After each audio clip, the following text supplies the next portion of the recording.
welcome back into the Bro Force Squad podcast. We have a special episode today. We are just focusing on fan questions from around the internet. We are devoting this show entirely to you guys at home. Let's get things started. I am your host, Jeff Hornacek. Let's go around the horn and meet the bros in the lab. The mad scientist, Brian Banner. Banner, what you cooking up today? I'm actually marinating a steak as we speak. I'm pretty excited about it. Oh, cool. So you're sharing it with the pod, I'm assuming. Yeah, things got awkward. Not enough. Got a thing. Sorry. See you guys. Bye. That's fucked up. All right, and we now go in the paint to our enforcer, elbows ready to be thrown in any which way. Matt Geiger. Geiger, how we living? I'm good, man. I just got back from golf, so I'm not drinking anything right now, but I've been drinking all day, so that it's basically the same thing. Still counts, as Akon would say. All right, guys, let's dive right into it. If we tagged you in this episode, we responded to your internet question online about superheroes movies or superhero movies. Thank you guys, as always, for sending these in. We love doing these shows. Let's get things started right off the bat with Anthony Pitalo's question, and he says, "Hey guys, it's Batman night, and my kids want a second opinion. Which Batman will be the most fun for family movie nights?" Now, Geiger, typically you prefer very dark, fucked up types of movies. Maybe not the best for kids to watch, or maybe it is. I mean, this is a generation of snowflakes. Maybe they need that. What would you recommend to Anthony and the family for the kids to watch, Batman related? Well, first off, Anthony, it seems like you're, raising your kids right, having a Batman night. That sounds awesome.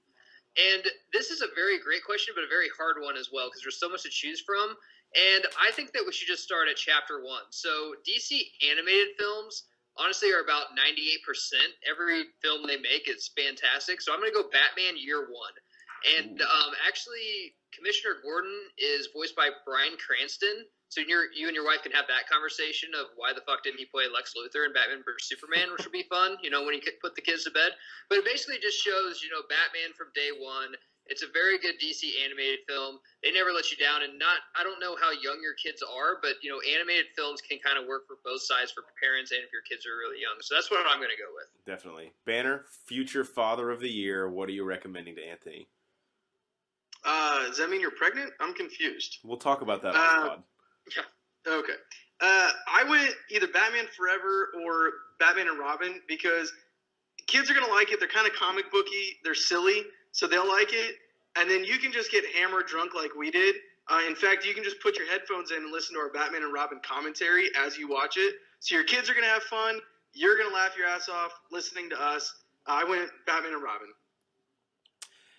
It's not an awful choice. I mean, except for that was such a shameless plug for us. That's it was like self-promotion. So that's but fine. We gotta feed the beast. Look. I gotta put food on the table, guys. Anthony, I'm gonna selfishly say Batman Returns only because it will traumatize your kids, especially Danny DeVito. But the first one through the wall always gets bloodied. We need to just expose them to this at an early age. As soon as they see it, we can start to have these conversations. And I think as a parent, that's probably, I don't know. The first time that I saw that one with my dad, I think he kind of enjoyed watching me be scared shitless in the theater. Maybe that says more about my father than anything else. But from that standpoint, I think I don't want to say the darkest Batman because probably the Dark Knight is in a lot of regards. But at least it'll be interesting to see how your kids react to it, especially all these years after it's been released, I think. I'm glad no one picked Batman Begins since it can't even beat X2 in our comic book movie madness tournament. Oh, God. I knew that... I had to bring it up, but if you haven't checked that out, go check that out, too. All right. Banner. Our second question, if we can keep you two off each other's throats, comes from Addison, who says, which actor or actress should quit the profession forever? We could probably do a whole pod on this, because they're the people that we hate on this show, we fucking hate. We hate with a passion. Yeah, we do. And I think Geiger would probably ruin the Marvel Cinematic Universe with some of his suggestions. Exactly, yes. Mine is kind of low-hanging fruit. I think Bruce Willis just has sucked for the better part of a decade, always mails it in, and seems like he thinks it's actually kind of funny how he can still get paid so much to be in movies and be such a pain in the ass. Whether it's those Red movies, that awful Die Hard remake he did, G.I. Joe, just get the fuck off my screen, Bruce Willis. Go home. So that's my pick. God, he was G.I. Joe, wasn't he? I totally forgot about that. Laughing all the way to the fucking bank with that check. Banner, what do you think? Who, me? Yeah, are you Brian Banner? Today, Okay. Megan Fox. Here's the thing: she tries and still sucks. Like Bruce Willis, yeah, he mails it in, but at one point he was good. That's true. Megan Fox just never was. Willis has some skins on the wall. Megan Fox doesn't have that. Geiger, whose career we ending today? I'm gonna go with the Mike Miller of acting, who's basically the fourth. He's always the fourth best player on every fucking cast he's on, and that's Bradley I Cooper. knew you were gonna say that. I'm sorry. I actually like Bradley Cooper. Well, I did like Wedding Crashers. I liked him, but once again, he was like the fourth best in the movie. Yeah. Hangover, dude. Ed Helms, which I like Ed Helms, a big fan of The Office, but he upstaged him in it. And what was the movie American Hustle? When I really thought that he was going to come out and play, I'm like, dude, this movie looks like something that might actually get him on the map. And then Renner just comes in and he's like, hey, man, are we acting here? Because I can fucking do that. And Cooper, every time I see Cooper, he's like a name. But I'm like, even the only thing I think that he actually did well, Silver Linings Playbook, I felt that he acted pretty well. But everything else, whenever he's in a movie, like a blockbuster movie with a bunch of other great actors, like a Departed type movie, he can't rise up to the challenge, man. He's like the golfer that can win the tournaments but can't win the majors. Yeah, Bradley Cooper for me. He is like a really good role player, but I totally agree. Especially in American Hustle, that was the first time I was like, wow, dude, this guy is just getting dominated by the other actors on screen with him. You don't know how bad an actor he is until he's around like other great. Even in Silver Linings Playbook, when he was with Robert De Niro, you're just like, dude, he just can't keep up. He just can't. Here's the thing: he hides himself because not a lot of people would think that because he hides himself behind all these other actors. The movies do very well that he's in. Yeah, he just isn't good in them. He's just a B+ player. There's nothing wrong with that, but he's not a leading guy, I don't think. Totally agree. Look, every movie has to have a role player. Every team has role players. Know your role. Take a charge. Do something to help the team win. But we don't need you to score 30 points. That's the key. All right, our next question comes from Jake Alexander. This could not be timed better because these, as we're recording this, the Oscars are actually tomorrow. But he says, in honor of the Oscars, what's the most underappreciated aspect of filmmaking or films? Banner, I have an idea what you're going to say here, but why don't you lead us off? Oh, I don't have an idea. Okay, surprise us. I'm going to go costume design. Ooh. A lot of what makes a movie good is how they're dressed. You could even parlay that a little bit to makeup. I'm pretty sure that's an Oscar too, right? And how they're visually they look. Costume design is very hard because you could have like a bright purple, but when you film it, it comes out as a blue. Yeah. So you have to be able to vision that when creating these costumes. And I think that's a very underrated talent and skill to have. Interesting. I thought for sure you were going to say score. Geiger, what do you have for I us? was, and then Geiger, you go ahead. I was going to actually let Banner take score and kind of play off this. I'm not going with the actual score that, like a Sympathy does that people, realize like on Star Wars or something like that. Yeah. I'm going with actual songs that they use in the movies. So like whenever they have classic rock songs, my best probably thing is any Scorsese movie that used Rolling Stone songs or Blow, that has Black Betty when he's walking through the airport terminal. That scene is awesome. Any song that I love to work out. So like after I watch a movie and get drunk on Saturday and I go for my Sunday morning run, I'm just like, dude, I'm going to play that on Pandora because it makes the song better, or it's a song back in the 70s that you haven't listened to for a really long time. Like, dude, I forgot how badass this song is, but the scene made the song better. I think that's just an awesome skill. I guess it falls under directing, but that is something I'd like to see, like, in the Oscars. Like, they used a 1970s Rolling Stones song, and they're going to get a fucking Oscar for it because it made the song relevant again and it made it better. Yeah. I love that in movies. I agree. Mine, I don't know if it's necessarily underappreciated, but it's something that I really notice when it's bad or distracting, and that's cinematography.